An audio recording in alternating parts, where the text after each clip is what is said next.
பக்கத்துக்காரன் பாருங்க ஓட்டி கணக்காளர் காயத்ரி அவங்கள அறிமுகம் செஞ்சு வைக்கிறேன்.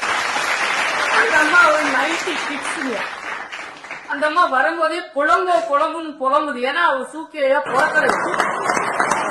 ஏன்னா அந்த காலத்துல பொங்கல் வந்தா வயசு பிள்ளைல என்னையா பண்ணுவீங்க? நல்ல துணியா எடுத்து வந்து கொடுப்பீங்க. அதை யாருக்காவது போட்டு காட்ட விடுவீங்களா?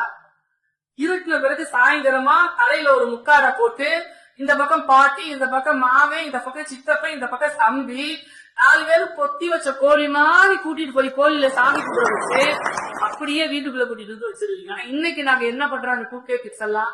பொங்கலா 10 மணிக்கு தான் எந்திரிக்கிறாங்க. ஒரு வருஷமா தேடி வச்ச ட்ரெஸ் எடுத்து அன்னைக்கு போட்டுக்கிட்டு பொங்கல் அன்னைக்கு நாங்க அம்மா பொங்க வைக்குதோ இல்லையோ பொங்க பானைக்குள்ள கரண்டிய புடிச்சுக்கிட்டு வளைச்சு 4 போட்டோ எடுத்து பேஸ்புக்லயும் இன்ஸ்டாகிராம்லயும் ரீல்ஸ் பண்ணுதுன்னா இது எவ்வளவு பெரிய சந்தோஷம்.